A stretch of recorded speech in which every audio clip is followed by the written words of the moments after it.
Hallelujah, Hallelujah, Hallelujah, Hallelujah.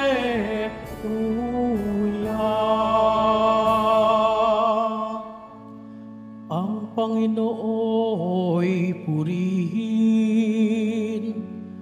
ng lahat niyang mga anghel na tapat at masunurin.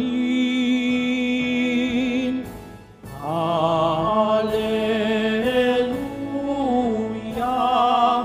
Hallelujah, Hallelujah, Hallelujah.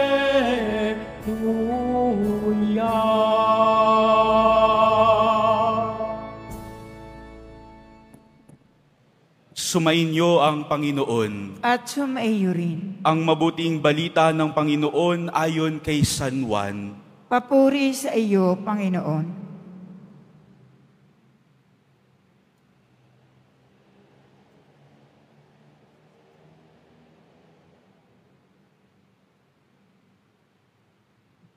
Noong panahong iyon, nang makita ni Jesus si Natanael, ay kanyang sinabi, "Masdan ninyo ang isang tunay na Israelita. Siya'y hindi mandaraya." Tinanong siya ni Natanael, "Paano ninyo ako nakikilala?" Sumagot si Jesus, "Bago ka pa tawagin ni Felipe, nakita nang ikaw ay nasa ilalim ng puno ng igos." Rabay, kayo po ang anak ng Diyos. Kayo ang hari ng Israel, wika ni Natanael. Sinabi ni Jesus, "Nananampalataya ka ba dahil sa sinabi ko sa iyong nakita kita sa ilalim ng puno ng igos? Makakakita ka ng mga bagay na higit kaysa rito." At sinabi niya sa lahat, "Tandaan ninyo, makikita ninyong bukas ang langit at ang mga anghel ng Diyos ay manhikmanaog sa kinaroroonan ng anak ng tao." Ang mabuting balita ng Panginoon. Pinupuri ka namin, Panginoong Hesukristo. Magsiupo muna tayong lahat.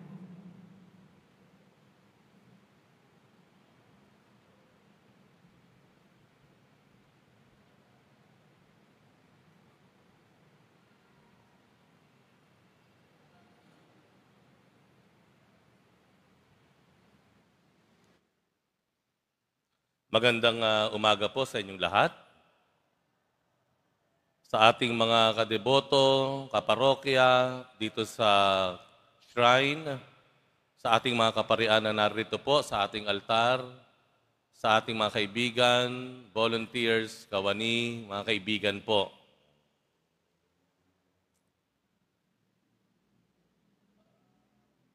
Akala ko ay ako ay pa-slow down na.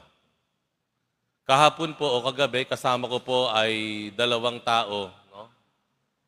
At nagmisa po ako sa Caloocan. Yung kura paroko doon sa Caloocan, sa St. Gabriel, kasama ko po sa seminaryo yon bilang seminarista. Pareho kaming seminarista. So that was a long time ago, 1996, 7, 98. Yung kanyang assistant po, kasama ko rin po sa seminaryo. Pero hindi bilang isang seminarista, ako, kung hindi bilang pari na. Bilang pari na. So nung iniisip ko kagabi, parang I have come a full cycle already. From a seminarian to a formator, parang nakiikot na yata ako. And that was my belief, in fact, to be honest with you. Nung mga nakaraang taon po, ang akala ko ay pa-slow down na ako. No? When I reached 55, inamin na talaga, no? Sakit aminin, ano? Ako po ay nasa San Filippinary. Ang sabi ko sarili ko, I think I may be slowing down already. No? At marami ng mga batang pare na talagang masisigla. Ayan, ano. Pero hindi pala. Hindi pala. Ngayong araw pong ito, ipinagdiriwang ko po ang 24 na taon na pagkapare. Salamat po. Inaalala ko po ang aking mga siyam na kapatid na kasabay ko pong inordinahan noong 2001 sa Manila Cathedral.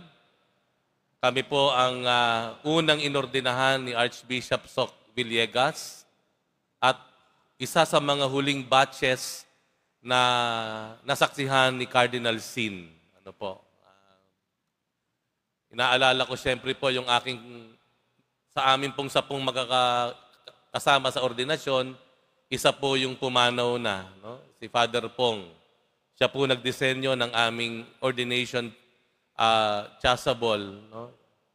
At siya ay nauna na, no? And inihintay ko na lang siyang muling mabuhay para masabi kong I have come a full cycle or circle already. Pero hindi pa, no? And pinapanood ko po yung aking ordination sa YouTube since last night until this morning. No? Nakita ko yung itsura ko. Ang dami nang nabago. No? Sa Manila Cathedral, batang-bata pa ako noon, cute pa ako noon. And payat pa ako. That was like 30 kilos ago. At sabi ko, nung tinitingnan ko yung mukha ko dun sa YouTube na video ng ordination ko, parang wala akong kamuwang-muwang. No? And I felt, when I read the gospel ngayon, nung tinawag ng Panginoon yung kanyang unang mga alagad kasama si Nathaniel, may sinabi ang Panginoon kay Nathaniel. Ano yon? Pagkatapos na mamangha si Nathaniel, isa sa mga alagad ng Panginoon, na sinabi niya na, ikaw po ba ang anak ng Diyos? Ayan. Ang sabi ng Panginoon sa kanya, nananampalataya ka ba dahil sa sinabi ko sa iyong nakita kita sa ilalim ng puno ng igos? Ito pa ang sabi ng Panginoon, tandaan ninyo, makikita ninyong, ang sabi ng Panginoon, makakakita ka ng mga bagay na higit kaysa rito. Makakakita ka ng mga bagay na higit kaysa rito. And I was looking at myself during my ordination sa video, and I felt the Lord telling me that moment, makakakita ka pa ng mga bagay ng higit sa rito. No? That young Father Jade, in September 29, 2001, parang naramdaman ko ang Panginoon na nagsasabi ng salita na sinabi rin niya kay Nathaniel sa Ebanghelyo. Makakakita ka pa ng mga bagay na higit kaysa rito. Sa English, parang mas madali, ano? You ain't seen nothing yet, Jade. You ain't seen nothing yet. At alam niyo po, sa 24 taon ng aking pagkapare, napatunayan kung totoo yung sinabi ng Panginoon. Marami ka pang makikitang bagay, iho, sa akin. And to share with you 3 things, 3 bagay po na ikinamangha ko, na ipinakita ng Panginoon since the time I was ordained. 3 L. 3 L. Unang L, lay vocation. Laiko. Pag sinabing laiko, hindi po kami kasama doon, mga pare. Hindi po kasama ang mga madre. Ang mga laiko po ay yung mas nakararami sa atin ngayon. Kung hindi kayo pare, kung hindi kayo madre, hindi kayo consecrated brothers and sisters, kayo po ay tinatawag na laiko o sa Ingles, lay. Namangha po ako o ipinakita ng Panginoon sa akin kung gaano makapangyarihan ang bukasyon ng mga laiko. Opo, pari kami. Kami lang yung nakapagmimisa. Kami lang po ang nakakaparinig ng inyong mga kumpisal. Pero, hindi po namin makakaya, at napatunayan ko po iyon, hindi ko makakaya ang 24 na taon na iyon kung walang mga laiko, mga kasamahan sa simbahan na kasabay ko, kaagapay ako, na naglalakbay para tuparin yung misyon at tungkulin ko sa Panginoon. At gusto kong pasalamatan po kayong lahat. Mga laiko na nakasama ko mula pa nung unang parokya ko sa Our Lady of the Most Blessed Sacrament, nandito po sila sa Pasay. Hanggang napunta po ako sa seminaryo, napunta ako sa San Felipe Neri, at narito po. Hindi ko po, aaminin ko po sa inyo, hindi ko po kakayanin kung walang mga laiko na kahati ko, kaagapay, kasabay ko, na naglilingkod sa bayan ng Diyos. Nakita ko po kung papaanong ang simpleng bagay nagiging dakila dahil sa kasama kong mga laiko. Nakita ko na kung sa mga panahon at sandali na parang kinakapos na ako, parang ako ay nangihina na, yung laiko, kayo po ang nagbibigay sa akin ng inspirasyon, pushing me forward. Kaya, even in the coming years, I can anticipate that there will be more things na makikita ko at ipapakita ng Panginoon sa akin, lalo pa sa Quiapo Church, na punong-puno ng milyong-milyong laiko. Alam ko po, marami pang ipababatid, ipakikita ang Panginoon sa akin na ikamamangha ko. Kaya po para sa inyo mga laiko, maraming salamat po sa inyo. Nakapakahalaga po ng inyong bahagi para sa simbahan, para sa kaharian ng Diyos. Palakpakan naman po natin ang ating mga sarili, ating mga laiko. Ayan. Lay vocation. Ang ikalawang L po ay letting go. Letting go. Hayaan mo.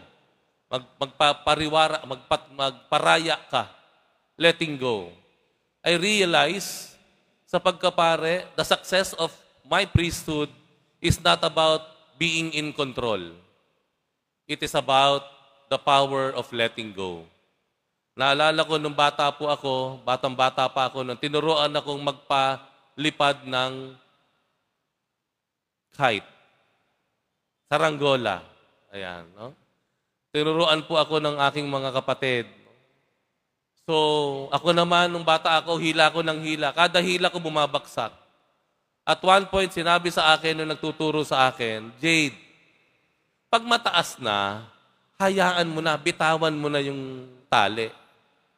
And I clearly remember, nung binitawan ko yung tali, biglang kumalma yung saranggola sa kanyang matayog na lugar.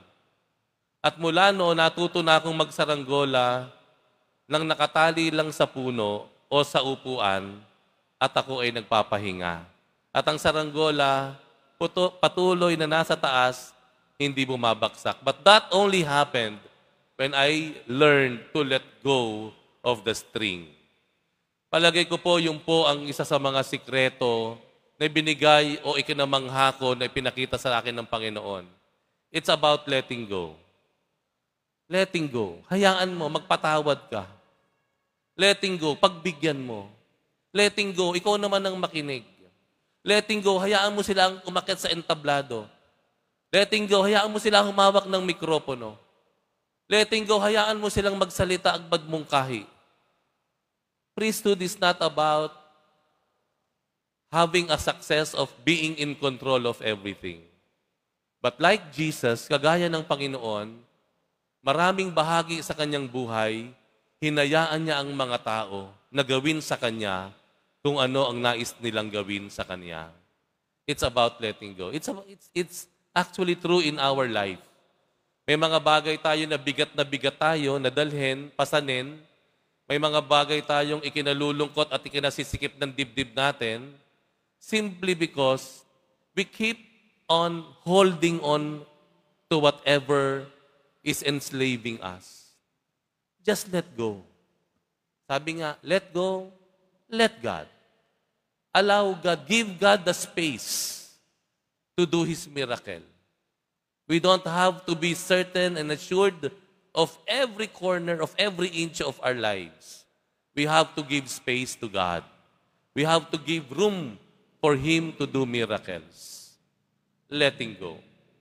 At yun po ang ipinagpapasalamat ko sa Panginoon dahil patuloy niya akong tinuturuan na magtiwala sa Kanya at magtiwala sa aking kapwa, sa aking mga kasamaan sa simbahan. For after all, I do not know everything. For after all, I am not right on everything. Meron akong hindi alam, may mga pagkakamali ako.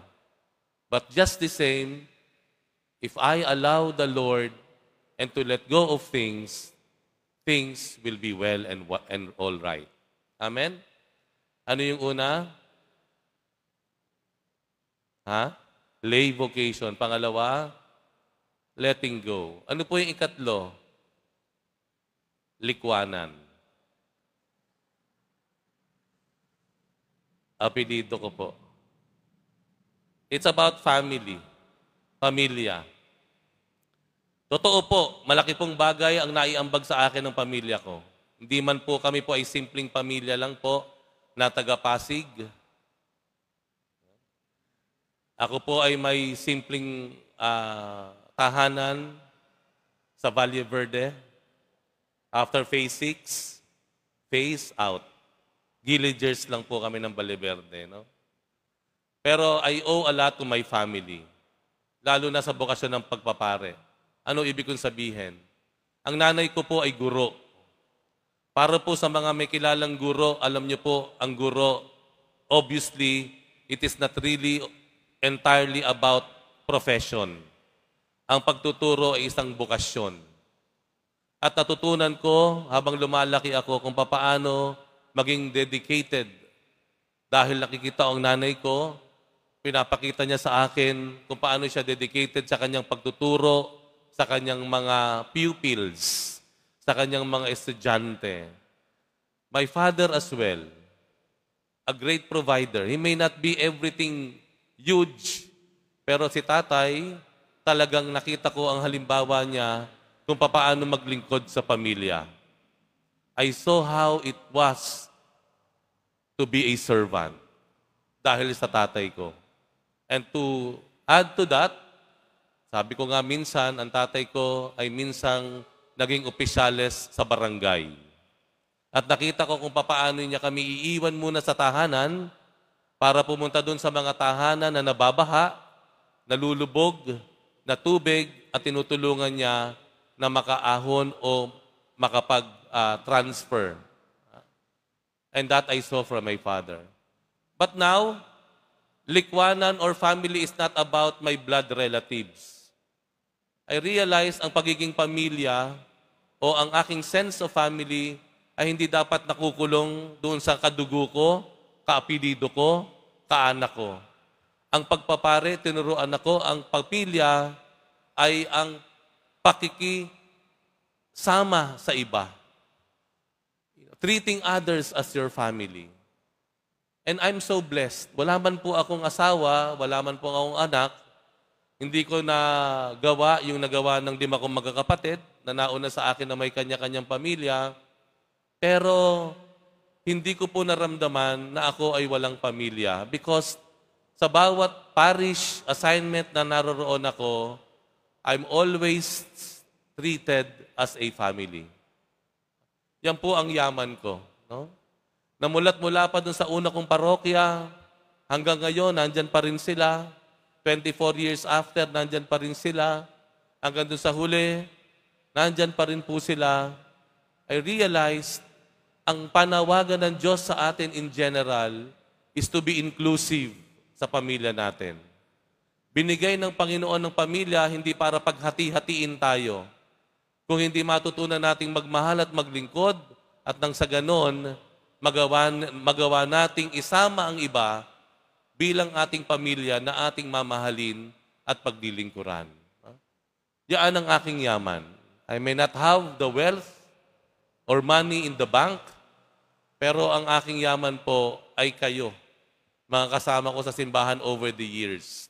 At dito nga when I thought I was already slowing down and nearing my end in the ministry, saka naman ako dinala dito sa Quiapo. And the Quiapo Church has been a very beautiful, huge gift to me. Dahil mas lumaki ang pamilya ko dito. Kitang-kita niyo naman po itong mga nagtataba ang kawani ng Quiapo Church. Ayan, ano? Laging masaya. Ayan, ano?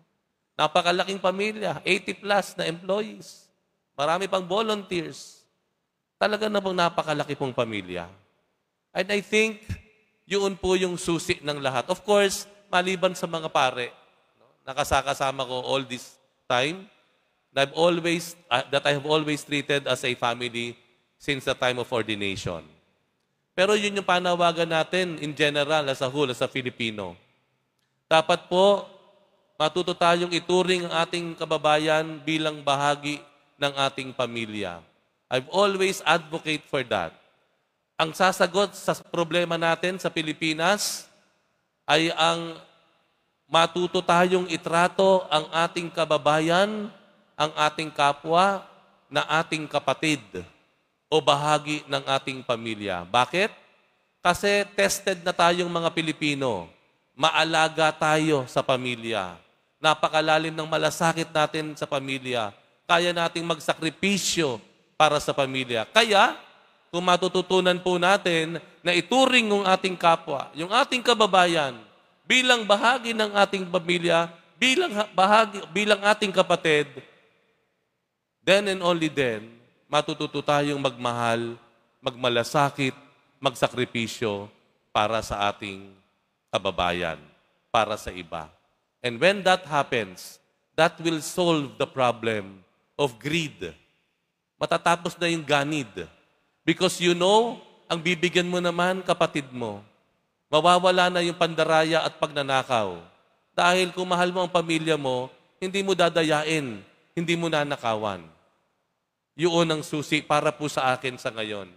If the Filipino will start to go out from their own blood relatives, kung hindi ito ay ilalabas nila ang kanilang pananaw at pangunawa bilang isang pamilya, then maraming malulutas na problema tayo bilang bayan. What's causing us itong paghahati-hati? What's causing itong malaking gap between mayaman and mahirap? Because we are too much excessively absorbed with our own blood biological families.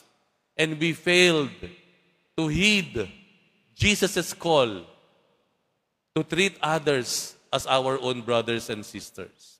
Yun palagay po. Kaya with this, I really thank the Lord. Sa tatlong L na ito, appreciating the lay vocation, letting go of things, and having to have this likwanan of the family, the inclusive family.